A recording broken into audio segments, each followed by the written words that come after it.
Ya kan? Nah, rukun Islam yang pertama apa? Syahadat. Pancasila yang pertama apa? Ketuhanan. Ketuhanan, apa bedanya? Ya, artinya apa bedanya? Syahadat, Pancasila itu artinya semuanya keyakinan. Silakan kembali ke keyakinan masing-masing. Itu yang kita ambil sebenarnya. Tapi kan sejarawan kalau ngomongin ngawur ngidul, aku lihat sejarawan tuh ceramah apa segala macam, buka ada begini-gini. Lah, aku bilang kamu anak kemarin sore cerita tentang Pancasila, aku bilang. Dia belajar dari baca. Bisa dari buku, bisa jadi sejarah. Nah, buku sejarah ini apa segala macam dan omongan seperti kayak toa itu kan sudah rekayasa semua, ada dirubah-rubah. Apalagi yang sudah nggak ada dasar. Nggak ada dasar. Nah, nggak baca, nggak belajar, nggak nanya. Nah, asalnya belak aja. Asalnya belak. Nah, itu dia. Karena sekarang Cuma mendengar. Nah, itu toa tadi kan ada toa, ada buku sejarah, kan gitu. Nah, kalau kita tidak.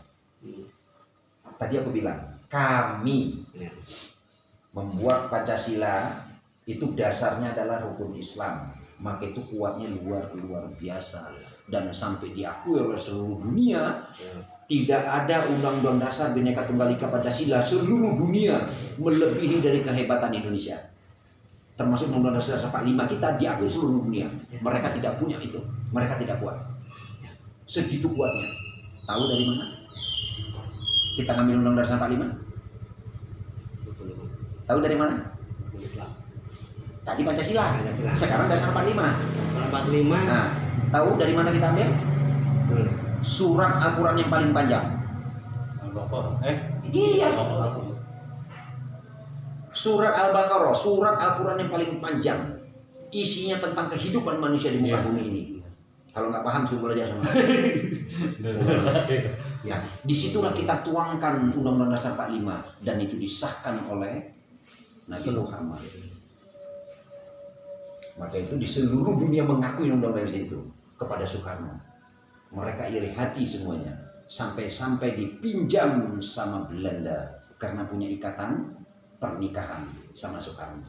Akhirnya disimpanlah di sana, dipakai sama Belanda. Kayak apa undang-undang Belanda?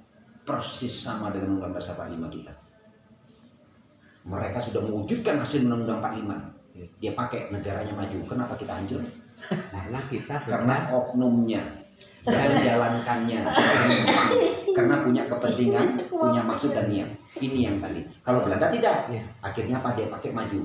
Kalian kalau berangkat ke Belanda, berangkat ke Suriname, tanyain Undang-Undang Dasar negara Belanda ini kayak apa bunyinya? Sama dengan kita punya semuanya.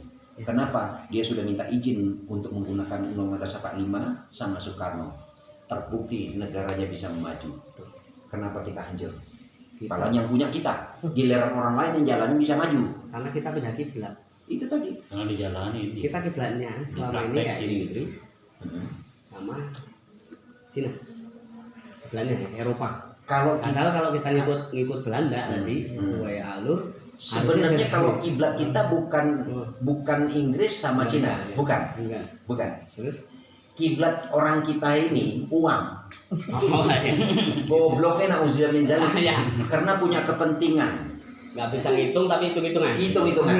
Pengennya perut kenyang. Iya, itu dia tadi. Maka itu di sini kata orang tua, kalau kita mau membangun negara kita sebagai anak bangsa, jangan punya kepentingan, jangan punya niat, jangan punya maksud, baru bisa jadi bagus. Ingetin tuh, kiblat kita uang. Ingetin tuh. Coba lihat semua pejabat yang sekarang ini, semuanya dari dulu. Kalau nggak ada uang dicuekin. Tapi kalau kita kaya, ngomong kita langsung didengar. Kita nggak perlu sakti. Jadi kalau zaman dulu ya orang-orang sakti, wali-wali sakti ngomong A, rakyat ikut A semuanya. Kata wali nih, kata orang sakti, rakyatnya kelaparan, nggak ada beras, makan daun pisang, dimakan sama rakyatnya, makan daun pisang, hidup. Karena sakti, nurut semuanya. Udah. Betul. Sekarang wali jalan di atas sejajar terbang, cuek rakyatnya, karena nggak punya uang walinya, cuma punya kesaktian. Berarti sekarang yang sakti itu orang kaya yang punya uang, bukan punya ilmu kesaktian. Lo penjara aja kalah, hakim semuanya kalah dengan uang kok. Iya kan? Itu kenyataan. Kayak di hotel ya penjara juga ya. Kalau kita zaman dulu orang tua sakti itu yang kita ikutin karena ajarannya benar.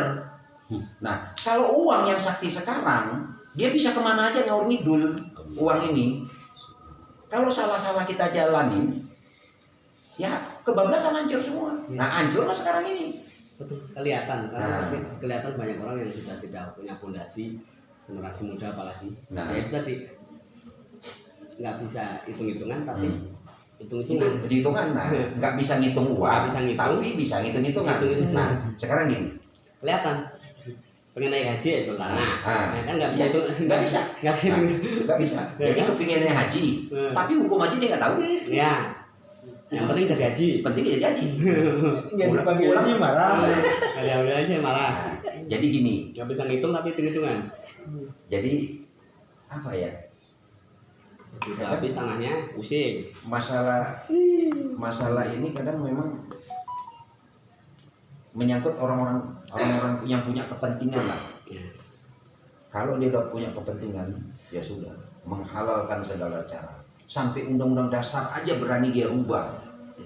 Jadi gini, pejabat negara kita, ini aku ulang dari awal ya, bukan dari Soekarno. Soekarno itu membenarkan semuanya, membereskan. Dari zaman Soeharto sampai saat ini. Ya, dari zaman Soeharto sampai saat ini. Nah, jadi semuanya itu punya kepentingan, punya maksud dan punya niat. Inilah hancur. Maka itu semuanya dirubah-rubah karena punya kepentingan. Setelah dia rubah, waktu saat itu dia jadi pejabat. Contoh, Soeharto jadi pejabat 32 tahun. Jadi presiden. Undang-undang dasar dia pegang teguh. Nggak ada dirubah-rubah sama dia. Maka itu aman hukuman kita di Indonesia. Nah, setelah habis itu dirubah semuanya. Sudah. Segala macam undang-undang dirubah semuanya. Nah, karena dia sebagai pemimpin waktu saat itu. Sudah. Nah, dia lupa. Lupa apa? Dia lupa bahwa dia sebagai anak bangsa. Aku berjabat sampai 5 tahun, 10 tahun selesai. Aku tetap jadi rakyat Indonesia, jadi anak bangsa. Ya kan? Nah, di sini yang dilupakan anak cucu dia, bahwa anak bangsa Indonesia juga. Nah, sementara undang-undang yang dia rubah suatu saat akan memakan anak cucu dia juga sendiri. Inilah yang terjadi sekarang. Itu nggak terasa anaknya jadi tumbal. Jadi tumbal anaknya. Nah, kita lihat ya. Si Soeharto dia tidak merubah undang-undang, tapi sistem diktatornya yang tinggi. Sekarang dia nggak pikirin anak cucunya, jadi tumbal sekarang. Yang susah hidup anak cucunya, gara-gara dia kan, dan seluruh rakyat Indonesia. Sudah. Habibie jadi presiden, saking pinternya, saking pinternya Habibie sampai diakui oleh Jerman dan Indonesia. Dia menjadi 2 warga negara sekaligus. Jadi warga negara Jerman juga, jadi warga negara Indonesia juga.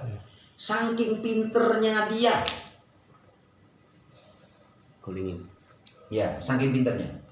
Padahal dulu aku udah ketemu sama dia waktu aku di Jerman. Oh gitu. Dia masih kuliah. Aku bilang, Mas, nanti seandainya Mas selesai kuliah dia akan jadi presiden, mau nggak? Oh enggak lah. Bagus Mas, aku bilang. Kenapa? Karena Mas seorang arsitek.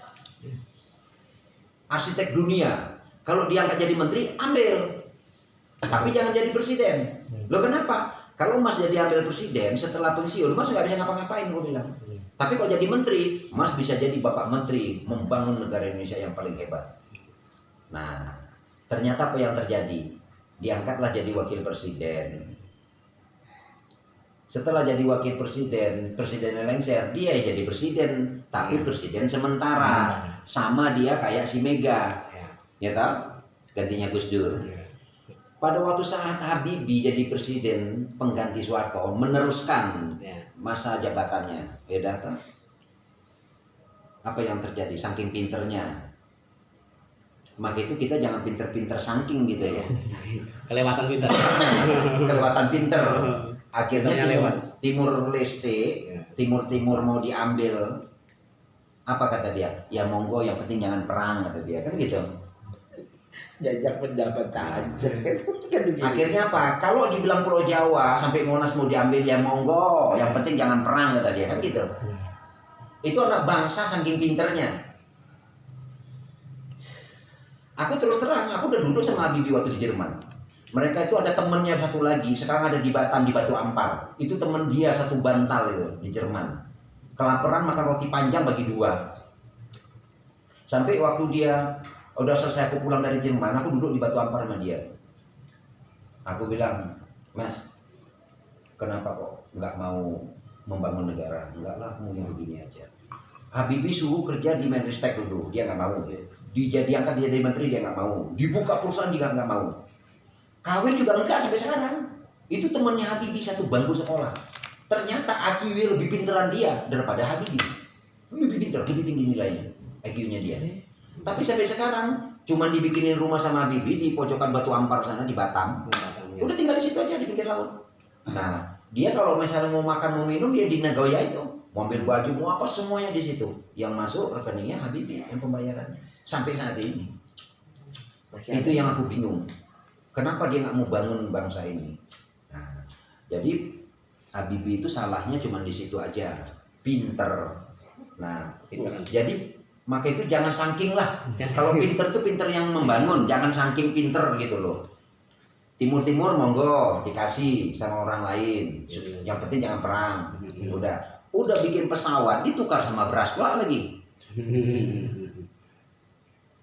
Kan hilang harga dirinya. Karena ya itu. Tapi sekarang malah pesawat dia yang dibanggakan seluruh dunia. Coba gak ditukar sama beras waktu itu. Saking lomonya. Bukan, saking pinternya.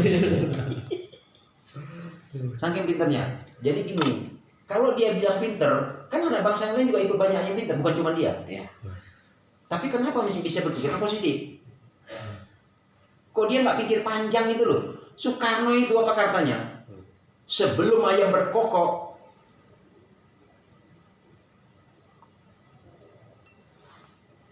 Timur harus kembali ke pangkuan Ibu Pertiwi. Direbut, selesai. Kan dulu Portugis yang nempatin. Ya. Kembali tuh ke Ibu Pertiwi. Memang... Kok sekarang orang udah taruh pakai nyawa? Ya. Malah Dikasihin.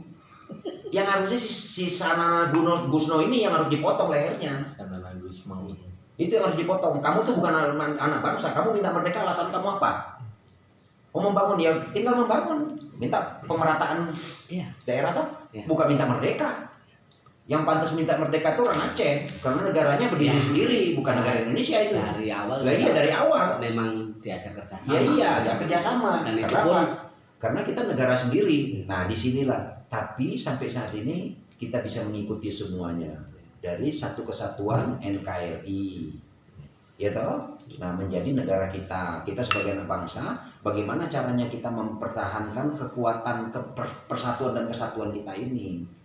Nah, ini sekarang udah terpecah. Karena apa? Pancasila sudah tidak dihayati, Bhinneka Tunggal Ika dicuekin. Nah adat istiadat itu macam kayak budaya sekarang tidak dipertahankan. Giliran diambil sama orang luar negeri, ribut kayak Cina kebakaran jenggot. Sekarang ngajakin ribut cuma buat simbol aja. Buat simbol. Acara tertentu. Tapi kan nggak boleh sebenarnya. Nah, maka itu setiap ada acara apa Soekarno selalu membuat itu dulu. Karena apa? Memang dibudidayakan. Maka itu nggak ada orang luar negeri berani masuk. Karena Indonesia punya kekuatan. Nah sekarang orang luar negeri semena-mena di Indonesia karena kita nggak punya kekuatan. Itu tadi kiblatnya adalah uang. Nah saking hebatnya pemimpin negara kita karena punya kepentingan, apa yang terjadi? Pernah nggak kalian melihat atau menilai mata uang di seluruh dunia yang paling tinggi mata uangnya negara mana? Paling tinggi mata uangnya, bukan nilainya, mata uangnya yang paling tinggi. Paling tinggi di seluruh dunia, mata uang yang paling tinggi seluruh dunia, negara mana? Nggak ada tandingannya, cuman Indonesia. Kalian cari mata uang seluruh dunia ada nggak yang 100.000? Oh iya. Kagak ada. Kan mata uang aku bilang. Oh iya benar.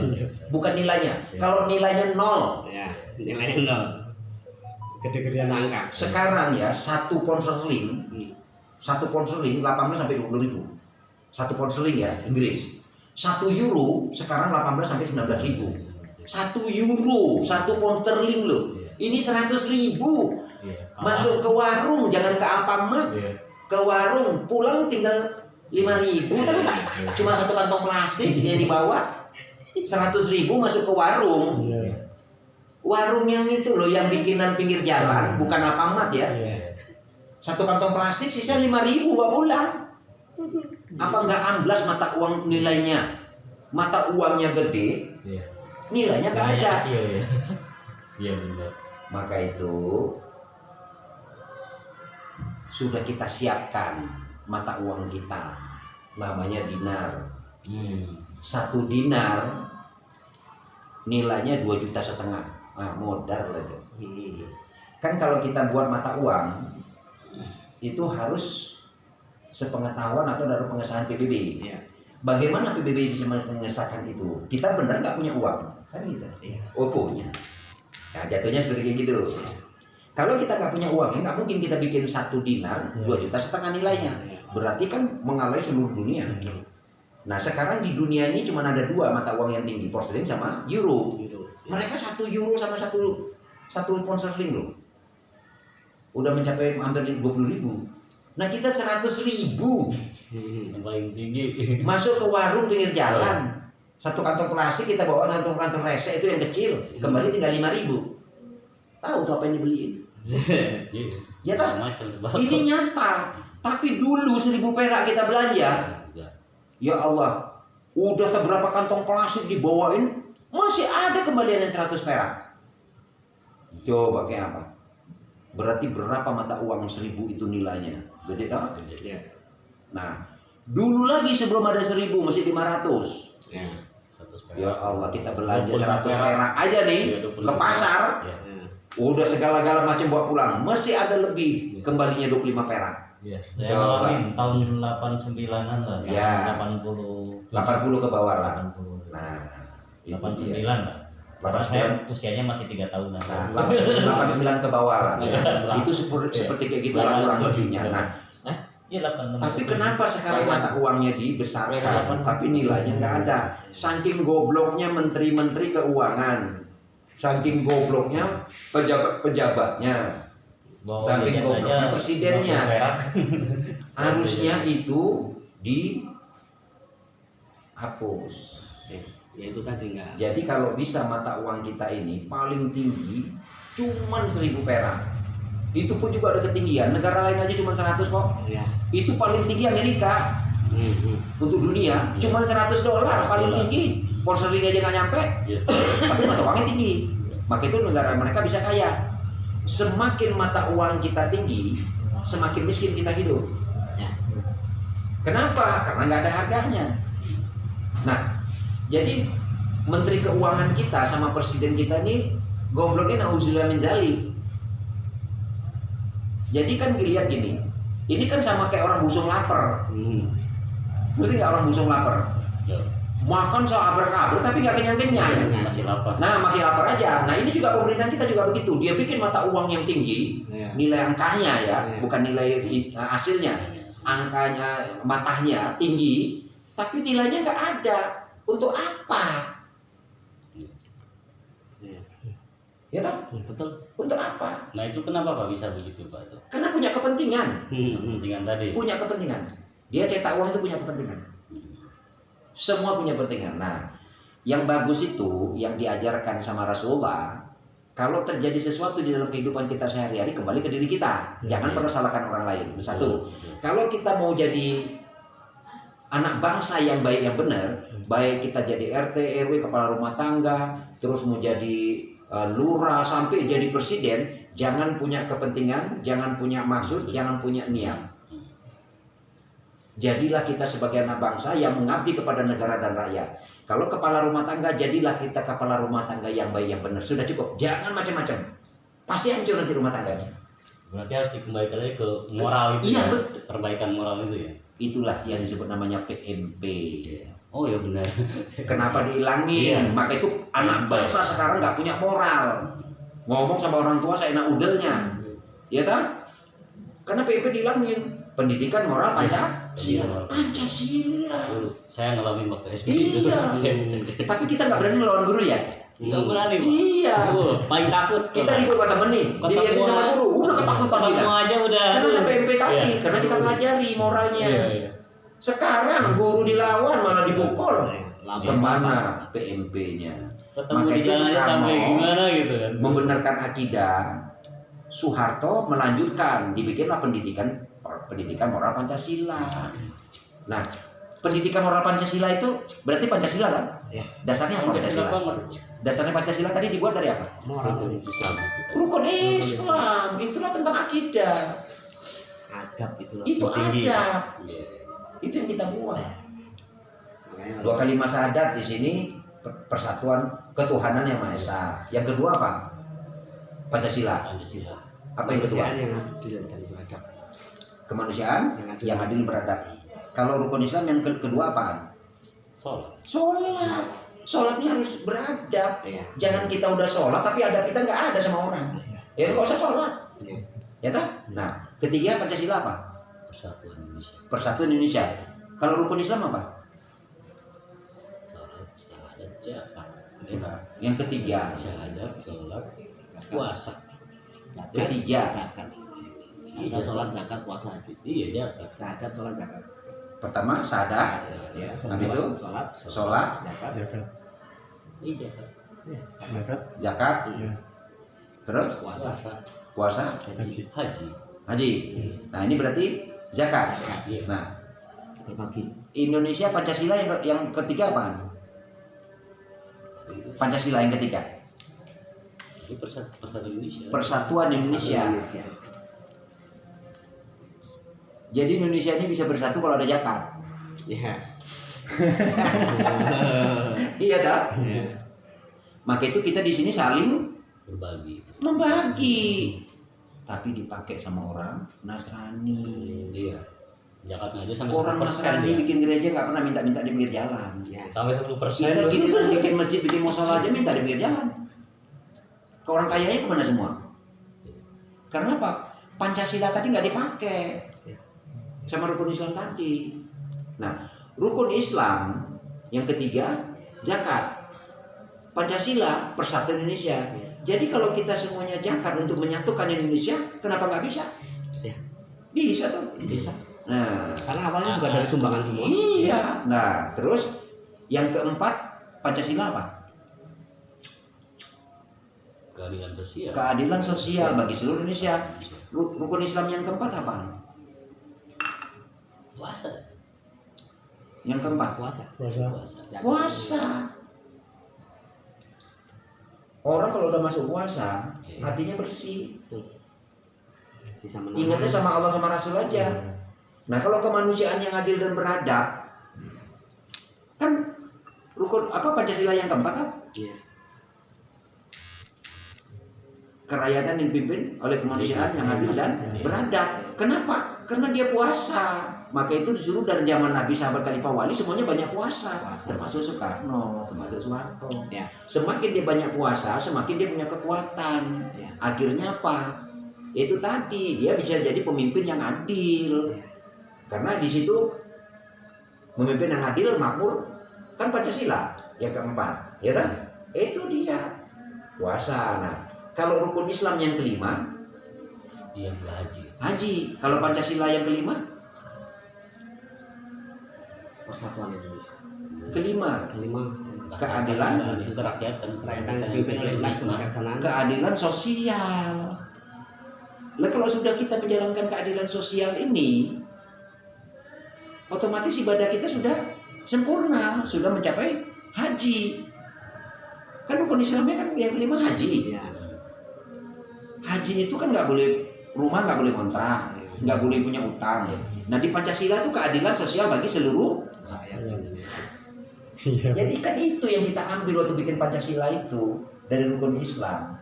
Tapi orang nggak ada yang ngerti. Nggak paham lagi. Nggak Dasarnya. Malah Dasarnya itu udah dasar, dia. maka itu dasarnya sangat-sangat luar biasa. Sampai dituangkan di dalam PMP Pendidikan Moral Pancasila. Buktinya kita sebagai anak bangsa dulu sekolah semuanya punya moral. Sama temen juga kita nggak berani songong. Sama orang tua. Sama kakak-kakak kelas kita nggak berani songong. Sama guru kita nggak berani songong. Sama orang tua kita nggak berani songong. Karena pendidikan moral Pancasilanya dipakai. Dan orang tua zaman dulu pasti ngajarinya ada dulu. Iya, ada dulu. Nah kalau sekarang orang tua ngajarin bagaimana cara anaknya cari duit, karena itu kiblatnya. Jangan Bener, jangan ya. makan pinggir Usaha, jalan, kerja, pintu. Betul. Ya jangan berat. Itu jadi adab itu segala macam Kehidupan. adab yang disebut namanya adab itu adalah akidah sejatinya Rasulullah. Itu adab. Makarimul akhlak. Iya, itu dia tadi. Maka itu di sini semuanya kalau kita satukan itu sama anak-anak bangsa kita, aku yakin nggak ada seluruh dunia yang bisa goyang Indonesia.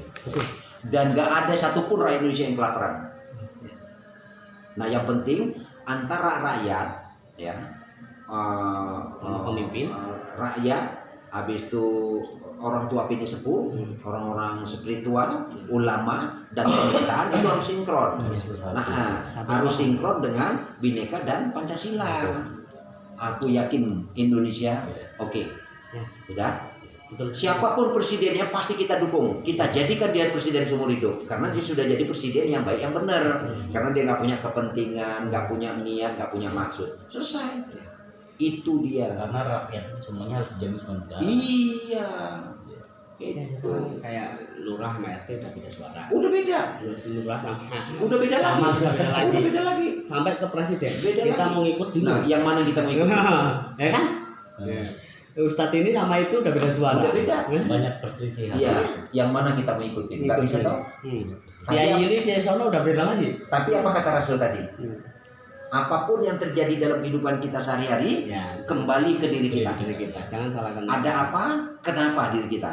Nah, jangan pernah salahkan orang lain. Sehingga kita tidak berusaha, orang lain juga tidak berusaha. Nanti di situ setelah kita kaji, kita akan menemukan kedamaian itu. Ya, kembali lagi. Itu dia. Setelah kita menemukan kedamaian itu, kita pasti punya kekuatan sesama anak bangsa. Tidak akan bisa dipecah belahkan lagi. Itu yang harusnya yang kita rembuk nanti di pertemuan di Jawa Tengah ini. Bagaimana caranya? Jangan pakai ini, Pak. Jangan pakai. Nggak ada yang bilang, oh ini dari NU, Muhammadiyah, ini partai ini. Oh, kagak ada, tutup semuanya. Ya. Karena itu tidak bineka. Ya. Nah, kita ambil bineka dan Pancasila. Sudah cukup. Kita di sini duduk sebagai anak bangsa. Ya. Kita harus pertahankan, pertanggungjawabkan, harus kita jaga negara kita dari segala macam hal. Bisa nggak kita menyatu dengan Bhinneka dan Pancasila? Oh bisa, ayo kita jalanin. Setelah kita rapat se-Indonesia, se-Pulau Jawa ini, kita rapat se-Indonesia. Menyatu semuanya. Di situ ada pihak pemerintah, TNI, Polri. Harus bisa menyatu, sinkron dengan Bhinneka dan Pancasila. Seperti dulu lagi. Iya, baru, cakep. Nggak akan goyang Indonesia. Enggak, ya. Ya, adabnya itu yang hilang. Kalau nanti ini bisa tercapai, aku baru bicara sama alam semesta ilamin untuk Nusantara sama alamnya. Aku minta dihidupkan kembali, disuburkan kembali, dimakmurkan kembali alamnya. Kenapa? Kami sebagai penghuninya sudah merubah, menyempurnakan akidah sejatinya Rasulullah yang ada di dalam badan kami sebagai anak bangsa seluruh Nusantara NKRI. Alam akan menjawab pertanyaan itu. Pasti nggak akan meleset. Aku lagi mau nunggu itu. Hijaukan kembali berarti. Pentingnya nanti hidup kembali lagi. Negara Alamnya, kita akan iya. makmur biar subur lagi berarti Iya. hijau. Jadi setelah minyak, habis itu emas. Aku tutup. Habis emas batu bara, habis itu timah. Tetap yang dimakan makan hasil alam. Nah, itu semuanya Beras, semuanya kita tumbuhan, tutup. sayur-sayuran. Itu Bukan semuanya emas yang dimakan. ya, kita tutup, kita ambil kembali. Kenapa? Karena udah saking serakahnya punya kepentingan itu tadi. Nah, karena punya niat, punya maksud. Bahkan di Undang-Undang Dasar 45 bumi dan hasil bumi negara kita diolah oleh negara, dipergunakan untuk kepentingan rakyat, kemakmuran rakyat. Harusnya itu yang dipakai. Nah, karena itu tidak dipakai, akhirnya kita ditugaskan sama alam semesta untuk proses itu. Akhirnya apa? Tutuplah tambang emas semuanya, termasuk antam segala macam, batu bara tutuplah, pengusaha batu bara, batu baterai segala macam, timah tutup, semuanya tutup karena diambil. Kosonglah sekarang. Ya kan? Inilah yang terjadi. Itu sudah diproses cukup Ya belum lama sih, belum lama. Baru beberapa tahun yang lalu lah diproses sama itu tutup lah semuanya. Nah, kenapa bisa begitu? Karena punya kepentingan itu tadi. Maka itu